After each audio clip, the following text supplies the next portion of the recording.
But how do we take responsibility and acknowledge that interconnectedness that you were just speaking of, that there is no wall, we're all a part of it, and part of taking responsibility is acknowledging my role.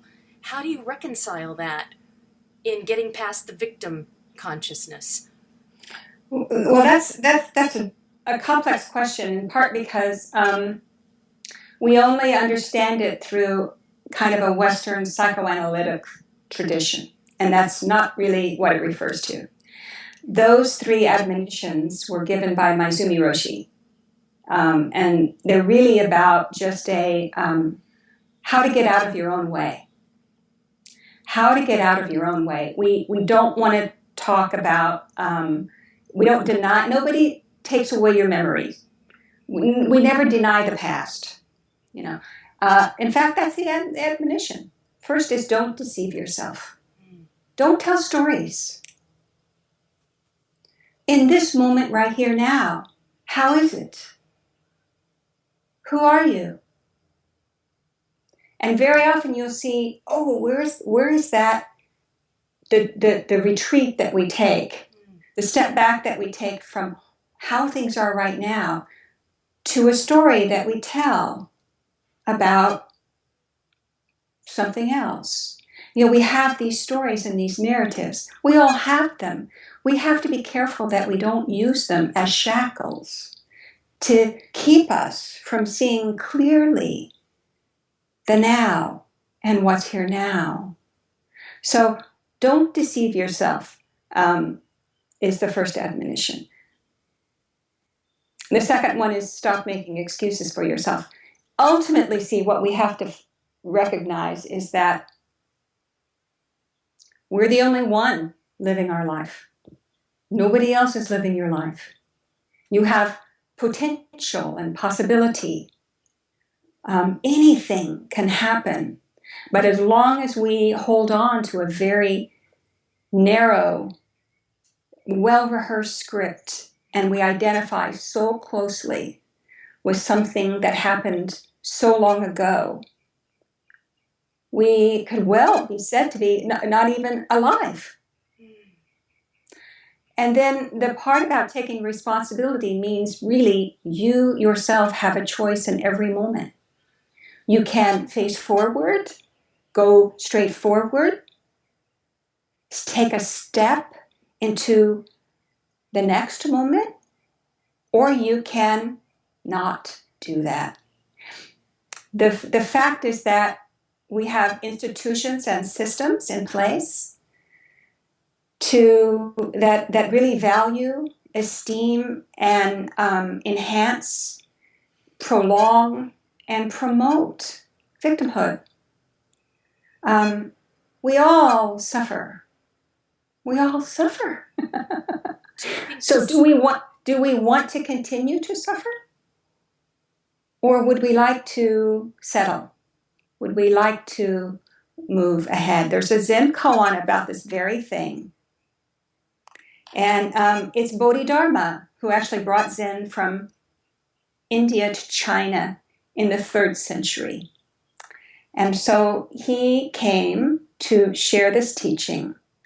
And he was in China, and he arrived, and he sat, they say, for 9 years, waiting for his first student to appear. And so finally, a very eager and desperate student appears. And like all students, when they first appear, whether they can articulate it or not, they say, I need help. I'm desperate. And this particular fellow says, please help me. My mind is not at rest. Put my mind to rest. And here what he's talking about is this nonstop, kind of the hamster wheel of what has happened to us that's so egregious or unforgivable. This past that we all carry around. And sometimes it doesn't even matter the scale of the offense. Nonetheless, the impact is still shattering. And he says, I can't put my mind to rest. Help me. And so the teacher says, bring me your mind and I'll put it to rest. And so because the student is so eager, he says, okay, I'll find that. I'm going to find what is troubling me. And but he can't. you can't find what no longer exists. You have no proof of it. There's no trace of it except in your own mind. And so he comes back to see the teacher and says, I've searched and searched and searched, but I can't find my mind. And the teacher says, there, I've put your mind to rest. You see, now somebody might think that that's hard medicine. That's a stiff shot that says, right here, right now, show me your grievance. Show me your pain. Show me your suffering. Of course you've suffered. We all suffer. We're all in pain. That's what brings us to this point that you brought up earlier. Where's that point where you're really willing to set it down? Because you have exhausted yourself. No one else will listen to the story. You can't get any more juice out of it. But now you spent half of your life, maybe 3/4 of your life, carrying this around, this carcass. And you're close to the end. And you say, I just want to be able to breathe. I just want to be able to walk. I just want to be able to appreciate my life. That's a very important point to get to. Of course, will we go back in? Do I have resentment? Absolutely. Do I get angry? Absolutely. Do I regret that? Absolutely. I do.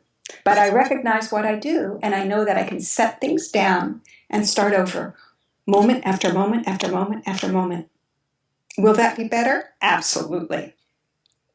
That reminds me of the whole psychoanalysis issue, and I think that's something else you mention in one of your books, and I think I've gotten in trouble for saying something that wasn't entirely positive about it in the past. This business of kind of rehashing or retelling the story, and that happens in many therapeutic settings, where psychoanalysis is kind of employed and you're telling your story week after week. And the old joke in the Woody Allen movies is you go on for 20 years and you're still in counseling and you're still neurotic.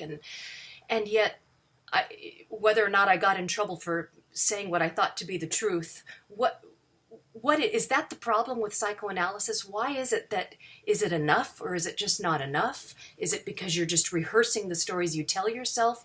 All of what we've been talking about, the victim stories, the suffering stories, or it's just keeping you stuck in your head? I don't know, but probably yes to all those things. But just to clarify it, there's a role for counseling, and there's a role for therapy. I certainly have benefited. I'll tell you, it's at a point where it has always helped me at a point in my life where I'm having trouble functioning, like having trouble getting dressed or having trouble eating or having trouble, kind of a baseline level of, so depressed or so overwhelmed. And it's really useful. I mean, talking to people can be useful, and sharing, what your torment can be useful. But for myself, I'm no therapist and I have no training, For myself as a user of those services, I knew myself when I had reached a point where I was simply didn't need it anymore. I was making stuff up, or I felt like I had to bring something into the room. And what my teacher now says, who also trained in all of that and had a career in the social services, was if you are unable to, say in our practice, which is Zazen, seated meditation, often facing a wall, it can seem really quite, like I said, radical. At least it's not entertaining. If you have trouble doing that, if you're not able to sit down, see a therapist until such time as you're able, to have a command, have enough strength, inner strength, and presence of mind and awareness to be able to sit. See a therapist until you're able to sit, and then after that, sit. You'll have the very same kind of experience in that when you sit, you'll bring all of your stories and you'll run through them, all your fantasies, and you'll run through them, you'll just dial them up again until you simply get tired of them and you no longer carry them with you. So that's the process of clearing the mind, really is that process of getting clear, which means just letting those things pass and not clutching at them or resurrecting them, letting everything go and flow. And then there's the gap between, one mind storm and the next mind storm, but the gap will grow. Thank you. I know we're running out of time, but can I ask one more question about the Buddhist buzzword, mindfulness, which has become so popularized? And, even in circles, involving psychoanalysis, the word mindfulness is sort of infiltrating these practices. It's just become kind of a self-help, kind of almost to the point of cliche. What is mindfulness? And the second part of the question is, it comes packaged up with this emphasis of being mindful with what you're feeling. Is it ever useful to be distracted? Is it ever useful? What if you don't like what's going on and you don't want to be mindful with what's going on? For example, when you're at the dentist or something. So those are my two kind of piggyback closing questions. Okay. Well, once again, I'll say there's no contradiction and there's really no opposition. Mindfulness is it's exactly what the Buddha taught. He called it one. If you ever heard of the Eightfold Path, sometimes when I reflect on frankly the few foundational Buddhist teachings, there's the Four Noble Truths, and there's the 10 Great Precepts, and there's the Eightfold Path. Sometimes I think that his students or his so-called fans were just saying, "But how? But how? But how?" And so he's like, "Okay, here's a list. Here's a list." But so it is. It is what the Buddha taught, and essentially what it fits within a scheme of things that says, what is the way, or how do you walk the path? And it starts with, you have the right intention, and you have, right thoughts, and you have right speech, and you have right action. And all of that right is not right from wrong. It simply means from a selfless point of view. From a selfless point of view. And so one of those steps on the path is right mindfulness. Right mindfulness. It's not the kind of mindfulness that dwells on the self. After all, this is your mind. What are the contents of your mind? The contents of your mind is your whole life. Everything's here. So pay attention to where you are. That's what mindfulness is. Not pay attention to what you think. You see, I think only in the Western view, corrupted by the religion that we have fashioned out of our thoughts and feelings, the religion, the altar of human emotion that we have created, where somehow we think that our thoughts and feelings, which are totally temporal like everything else, very transitory, have no meaning and certainly no permanence, where they are our gods, So in a way, that's backwards and upside down, To be mindful means right now, I'm totally mindful of you. This is the only thing I'm doing. I'm talking to you. Now, I'm not rehearsed. This isn't rehearsed. It's completely spontaneous. You're hearing it for the first time. I'm hearing it for the first time too. You see? This is an act of mindfulness. Is it special? No. It's ordinary. However, we have made distraction and distortion and diversion our ordinary life, when in fact it is a very extraordinary distortion of our lives. So I try not to get too disturbed anymore by what I see as mindfulness being sold as a treatment modality. I know that my teachers who are more open-minded than I am would say, it doesn't hurt. It really doesn't hurt. And those who get a little peek into a practice, if they want to deepen their participation, will find the Dharma.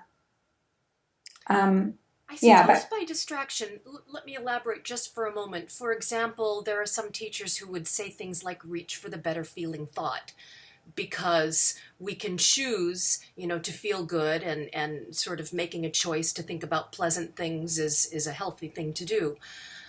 But it seems that mindfulness compels us to simply be with whatever it is without manipulating our thoughts in any way. Yeah. I can't speak to what might be the misapprehension or the distortions or the delusions that, other people share. Reaching for a better thought is a very superficial first step. If my thought is almost like affirmations are useful too, but only in that what you're doing is retraining the habits of the mind. If I'm habitually dwelling in negative, dangerous, or destructive thoughts, then I have to retrain the way I think. And so that's helpful, but only to a certain point. It's kind of like I've got a grip on things, and it's first we lift the pinky, then we lift this finger and this finger and this finger. But ultimately, in a spiritual practice, we're not trading one thing for another. Essentially, what we're trading, if you want to call it that, is we're trading despair and depression and delusion for freedom. Ease. Yeah, be free of all things. That's ultimately what we have to be in order to let go completely. We have to allow ourselves to let go. And so we do it we do it right here. We do it right now. Right here, right now. I think that's a good place to stop, unless there's anything else you'd like to say to Awaken.com and to our listeners who have undoubtedly read all 3 of your books, Mama Zen, Hand Wash Cold, and Paradise in Plain Sight. No, I say too much. No, you said just the right amount, and it was a pleasure to share this time with you. Oh, it's my honor, a real delight